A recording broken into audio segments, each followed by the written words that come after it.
नमस्कार दोस्तों, निर्देश एजुकेशनल एंड रिसर्च फाउंडेशन के इस और एक वीडियो में मैं तुषार कारलेकर आपका हार्दिक स्वागत करता हूं। हमारे इस NITA निर्देश इनबॉर्न टैलेंट एनालिसिस रिपोर्ट के द्वारा कोई भी व्यक्ति अपना talent, skill, interest, attitude, aptitude ये सब जान सकता है।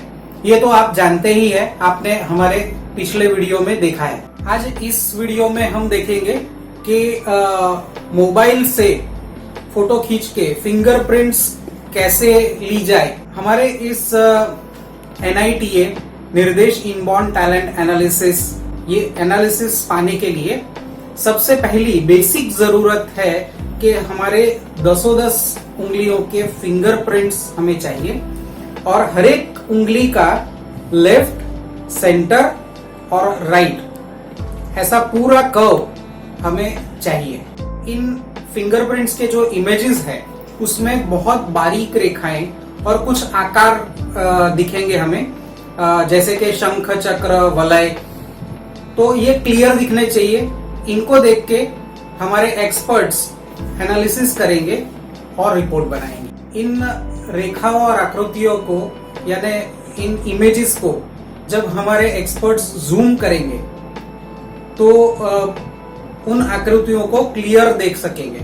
इसके बारे में अगर आपको ज्यादा जानना है, ये आकृतियां कैसी होती है और इसमें क्या देखना जरूरी है, तो उसके लिए हमारी YouTube चैनल पे एक हमारा और वीडियो है जिसका नाम है आइडेंटिफाई योर फिंगरप्रिंट पैटर्न्स। इसको जरूर देखिए और बाद में आपके ये इमेजेस बनाइए। तो चलो देखते हैं कि मोबाइल के कैमरा के द्वारा फिंगरप्रिंट्स कैसे लेते हैं।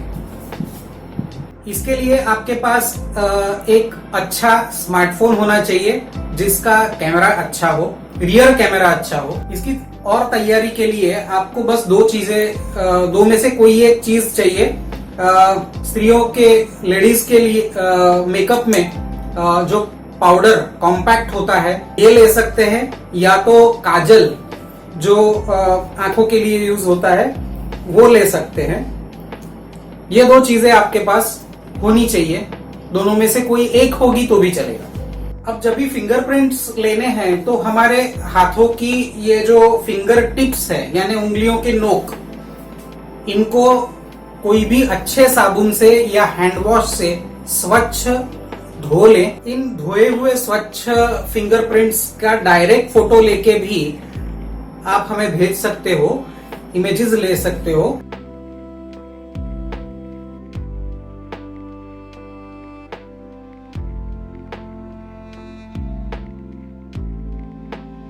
हैंड वॉश से मैंने हाथ धो लिए हैं और अभी फोकस करूंगा। पहले फ्लैशलाइट ऑन करके मैंने एक फोटो खींची, गैलरी में जाके देखा कैसी दिख रही है फिंगरप्रिंट्स। ठीक नहीं आ रही थी, 3x करीब जूम किया मैंने और फ्लैशलाइट ऑन ही है और एक फोटो खींची मैंने। अब गैलरी में जाके देख लिया, उसके बाद वापस एक बार 4x जूम किया, उसको भी गैलरी में जाके देख लिया। अभी वापस मैं 6x जूम कर रहा हूँ, 4x जूम है ये। उसके बाद 8x जो मेरी मोबाइल की हाईएस्ट जूमिंग कैपेसिटी है उस पे मैंने जूम किया। फ्लैशलाइट ऑन रखते हुए फिंगरप्रिंट को प्रॉपरली एडजस्ट करके मैंने सेंटर वाला अभी निकाला है। ऐसे ही लेफ्ट और राइट का भी फोटो लेना है। ये फोटो खींचने के बाद, क्लिक करने के बाद एक बार गैलरी में जाके देख लेना है।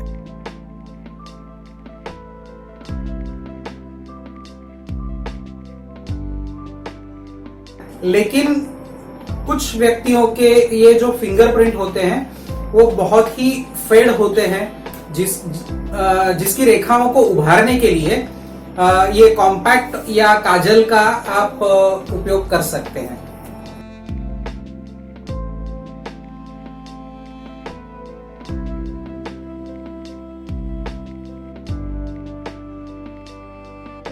अब जो कॉम्पैक्ट होता है चेहरे पे पाउडर के जैसे लगाते हैं तो उससे भी हम लोग फिंगरप्रिंट लेंगे। कॉम्पैक्ट में उंगली डायरेक्ट ना डुबोते हुए उसके बफ से पाउडर लगाएंगे, फिर जूम करके फ्लैशलाइट ऑन रख के ये फ्लैश ऑन किया मैंने। अब नॉर्मल फोकस पे एक बार खींचा है, उसका ये देखा मैंने। अब पाउडर सिर्फ सेंटर में ही लगा है तो उसको ठीक से पूरी उंगली पे फैला देंगे, फिर उसको जूम करेंगे। 3x जूम लिया मैंने और उसका फोटो खींचा। गैलरी में जाके एक बार देख लिया फिंगरप्रिंट्स कैसे दिखते हैं, उसके बाद और जूम करके देख लिया। और अब मैं पूरा 8x तक जूम करके भी 6x के बाद 8x जूम करूंगा और उससे भी फोटो खींच लूंगा। हर बार मैं गैलरी में जाके देख तो जरूर लूंगा ताकि फिंगरप्रिंट्स ठीक से आ रहे हैं तो उसी फोटो को सिलेक्ट करूं, उसका नाम दूं। राइट हैंड की अनामिका उंगली है इसलिए।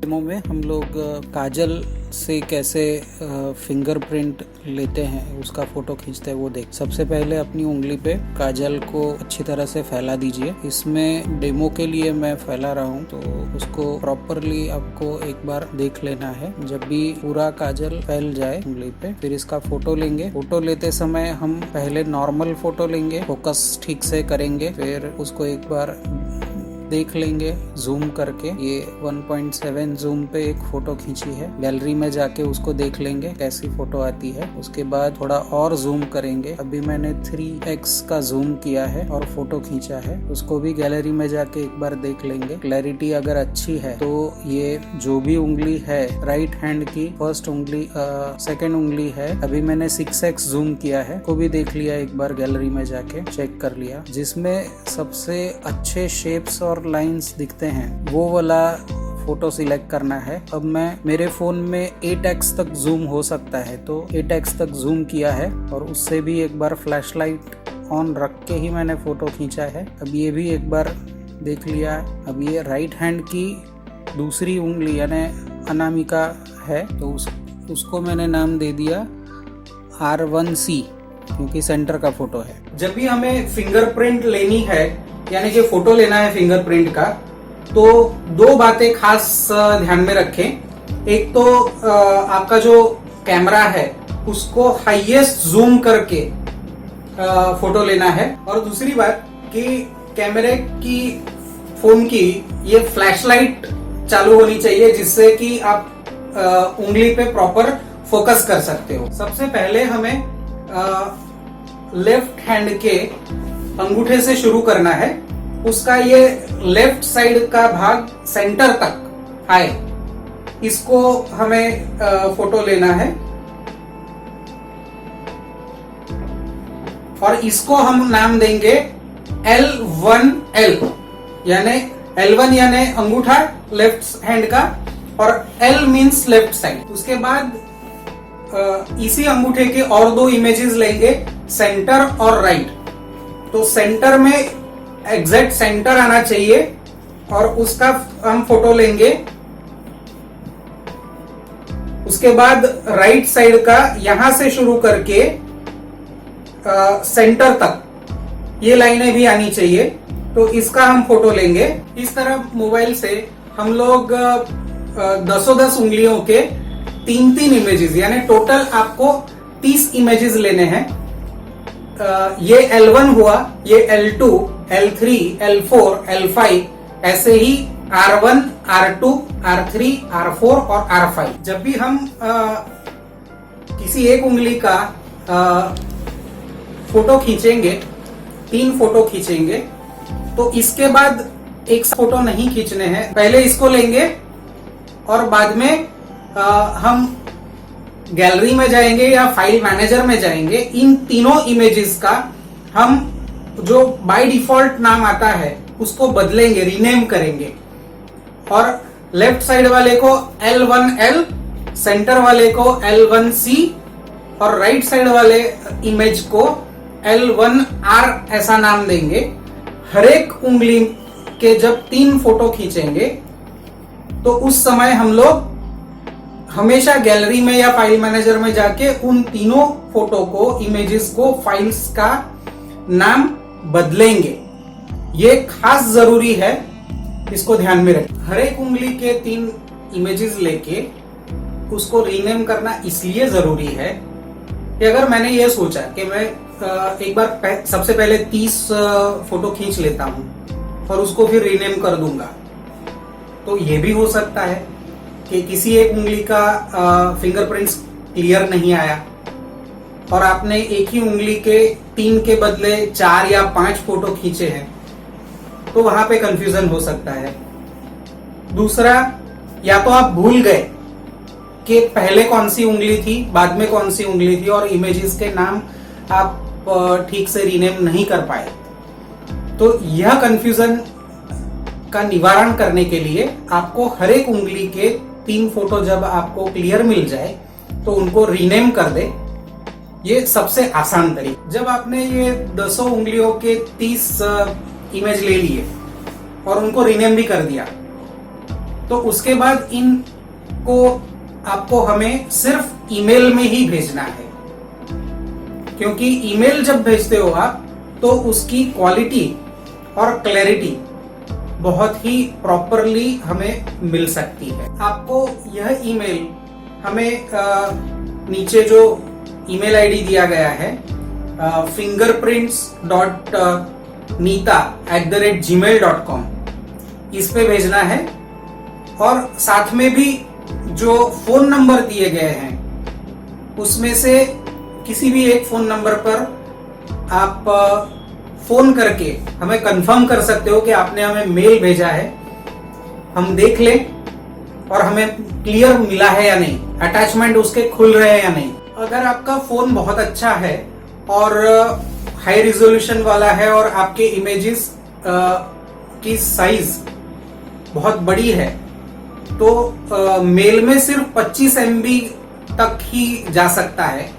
तो अगर 30 इमेजेस एक साथ नहीं जाती है तो आप ये भी कर सकते हो कि आप 2-3 उंगलियों के इमेजेस को भेजें, 25 MB हो जाए, उसके बाद आगे और ईमेल भेजें। जब भी आप ईमेल भेजें तो उसका सब्जेक्ट यानी विषय वाली जो लाइन है उसमें आप अपना नाम, अपना एजुकेशन यानी क्या पढ़ाई कर रहे हो वो, और शहर का नाम उतना ही लिखें। और मेल के बॉडी में अंदर आप अपना नाम, education, date of birth, email ID, mobile number, WhatsApp वाला ये लिख सकते हो।